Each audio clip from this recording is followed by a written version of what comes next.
test, Yeah.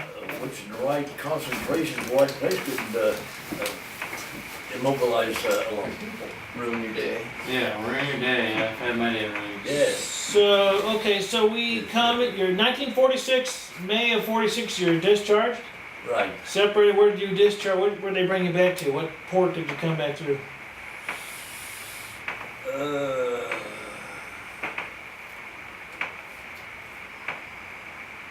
We took the America, the troop ship America back to, we passed, New York. New York City. The Statue of Liberty was there. Both ways, you guys may have experienced or heard about, I don't know, but GIs from the hinterlands getting on an ocean-going vessel are not very seaworthy. So, with thousands of GIs coming and going, a lot of them would get seasick early on. And many of them would head for the rail. Some of them made it. Some of them didn't make it. So the deck of the ship was pretty slippery. To say the least. I enjoyed my trips going and coming. The reason was the ships, loaded big as they were in heavy waves, when they were heavy, the stern would come up out of the water, out of the ground, out of the water, while the bow would dip in. So we could lean over, as we did, lean over the back rail and watch the propellers up in the air. The screws. Yeah. When the waters were quiet, we could look over the side rails. As the ship cut through the water, it would generate a phosphorescence. Oh yeah, from the thingies. I don't remember what they Yeah, I are. don't either. But they're little animals of some sort. Yeah. I'm glad you guys are scientific. And the also another enjoyable thing on those trips were the changing of the color of the ocean. During different parts of the day, it would start out a bright blue or bright gold, and then go to other shades and in greens, and toward evening, black. So that was quite an interesting thing. So when you come back to Webb City? Yes. And did you go to school on the GI Bill? What'd you do with that? Oh, John, I had 4 years entitlement of the GI Bill. I was in the service 2 years, but the way they calculated the units for GI Bill, I was entitled to 4 years. I always wanted to be a doctor. But my dad became ill. He had a nervous breakdown after I got home on July the 21st. There's another memory miracle. Who knows? I'm surprised at myself. I have trouble remembering my birthday sometimes. I can't remember something, but some of these things I can remember for. And your father's name was? James Gordon Bennett Augustus Lombest. Yeah. Anyway, he had a nervous breakdown and he couldn't work, so I looked out for him for some months after I got out. And finally we ended up taking him to Chicago to live with Mom, who had moved up there with her sister Alice. So there was, in Chicago with Alice, Dad, Mom, and my sister.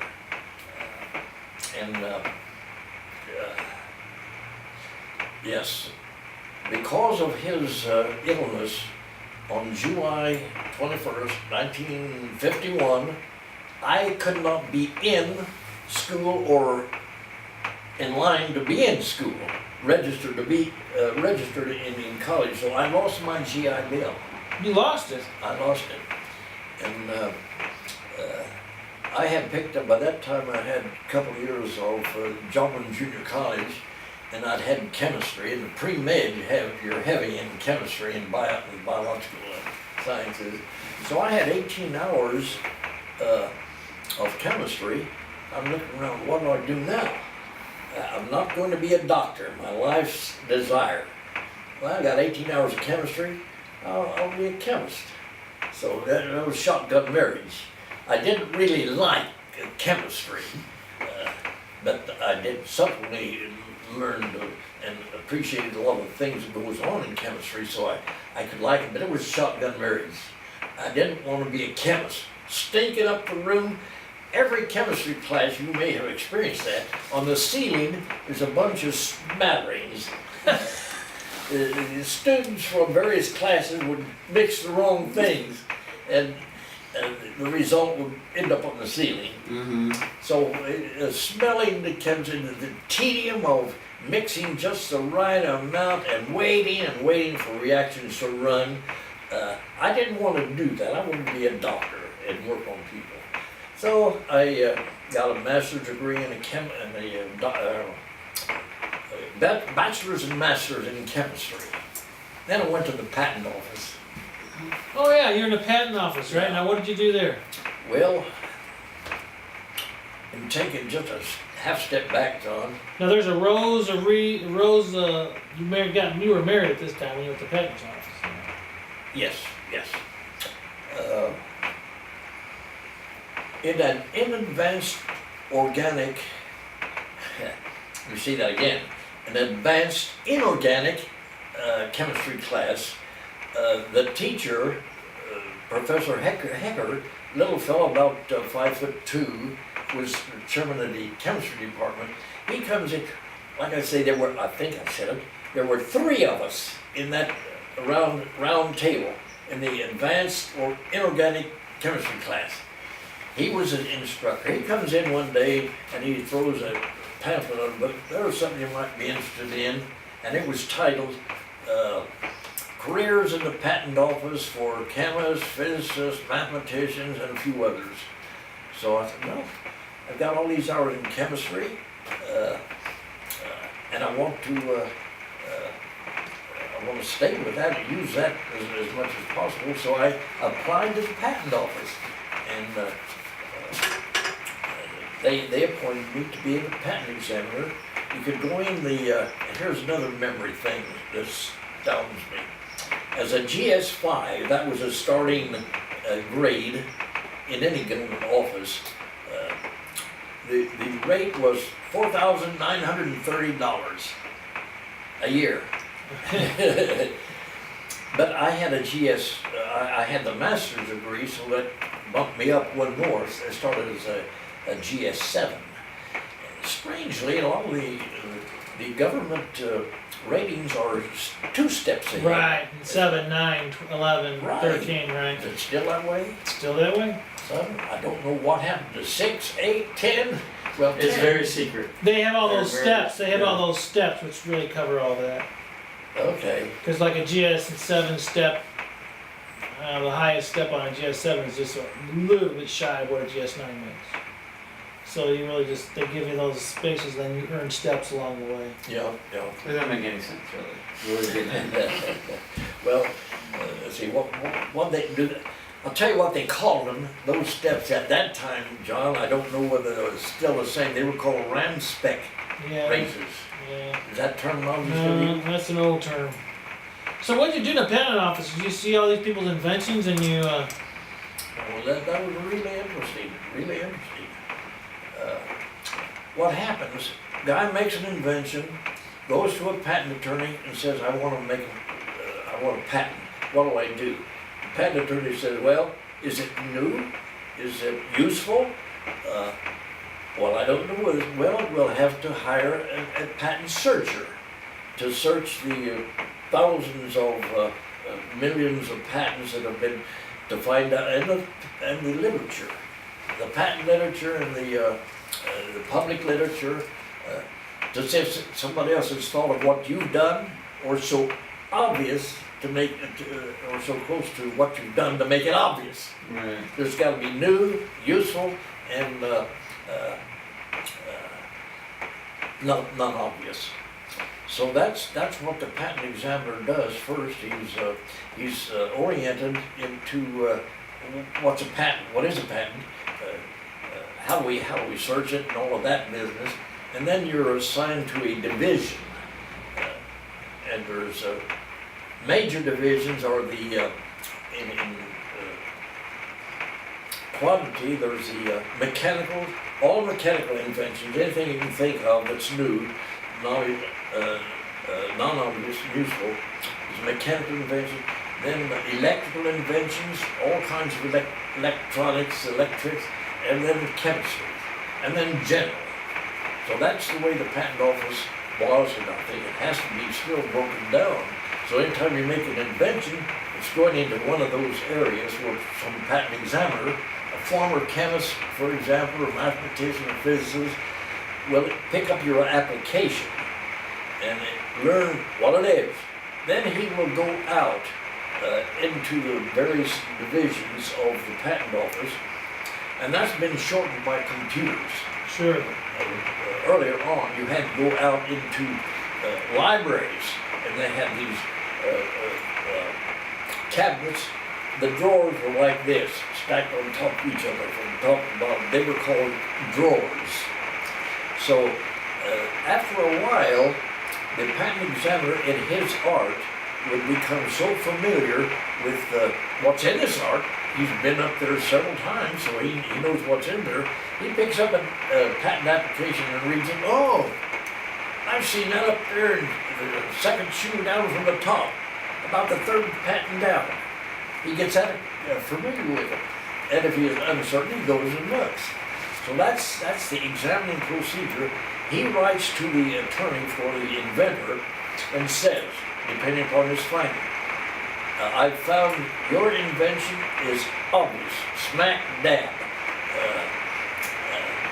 And he gives him a copy of whatever it was, whereby the examiner says to the patent attorney and his inventor, this is your invention, see, go away. Yeah. Or, I found this one, it is so close to what you're doing, it's obvious. And the law says you cannot have a patent for an obvious invention. The attorney will write back to the examiner and say, hey, you're crazy. What you overlooked was this, that, or the other. Or, I'll change my claim a little bit. And now you take a look at it. And it goes back to the examiner, and the examiner says, oh, hey, you fixed me up. I'm going to grant you a patent. So he writes a notice of allowance, which says the guy's entitled to a patent, and in due course, a patent is granted to the guy, good for 17 years. If it's a utility patent, that's something other than ornamental, like a design patent. If the examiner says, well, I've seen your amendment, then I'm going to stick by my amendment. I think your invention is obvious. You don't like it? Appeal. So the attorney can then go to the, well, he can write an appeal, say try again. Then the examiner comes back and says, I tried again, final rejection, no more, nothing from me, you're dead. Go to the Board of Appeals if you think you've been wrong. So you can appeal or say, hey, I agree with the patent examiner. Inventor, sorry, cost you $5,000 for the search and the effort, but really I can't do anything for you. So that's the nature of a patent examination. And then if you are decided, if the Board of Appeals says we agree with the examiner, if you don't like how we've handled it, go to the Court of Customs and Patent Appeals, CCPA, and you may persuade them that the patent office people were wrong. I've done that. So what did you do? Were you I was a attorney? patent examiner.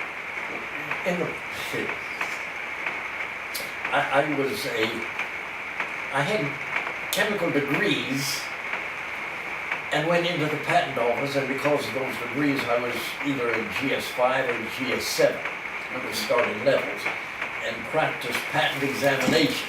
Oh, okay. I was there 4 years. So then you became a patent attorney. Yes, when I was when I was working on a master's degree in chemistry, Hecker, the professor comes in, like I told you, throws the patent office propaganda, none of this. Which you ate up. Yes, that's true. So, I was in my, I started to work on a second master's degree, because, the patent office wasn't calling me back right away.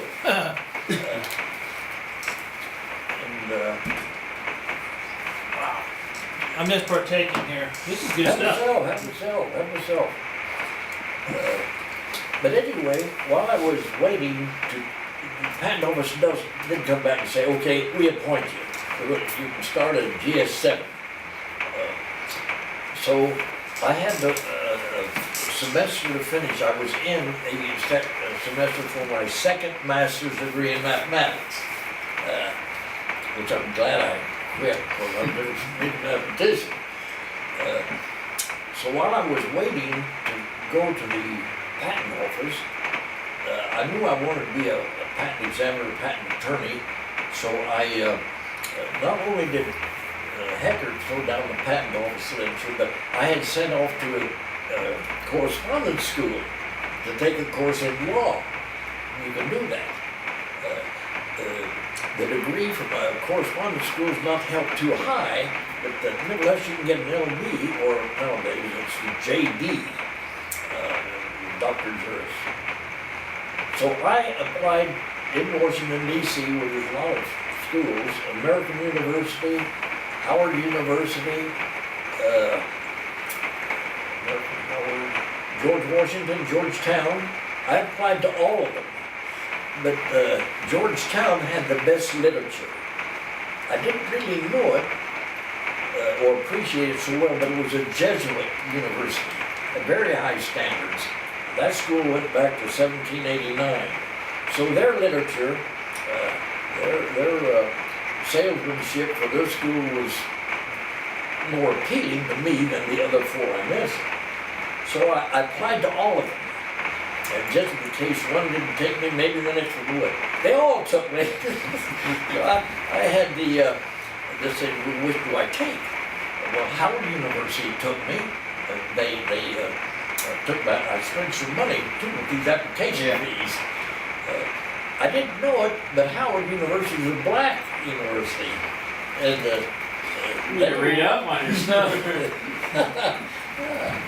So I figured, well, Georgetown says it's down in Judiciary Square, and many of the United States senators and congressmen and justices are graduates of Georgetown, so I'm telling myself, well, they must be the best school. So I went there. So you ate the propaganda again. Yeah. That's okay, it worked out. Yeah. Well, I appreciate your time today, and I'm sure you'll remember more stuff. Well, there is more, but you know, I hadn't heard the beet story before. I heard Which she's one? the beet field. I had not heard that one. well, there's a lot of them, John. A lot of those things that we just can't remember them all. But some certain ones are they're outstanding. Yeah. Can definitely hear the rain on the roof now. Yeah. So I'm gonna go ahead and turn these things off. And I wanted to take a picture of us before we get all started. Okay. Let me turn this thing on. Let me make a trip to the All right. retreat. Alright.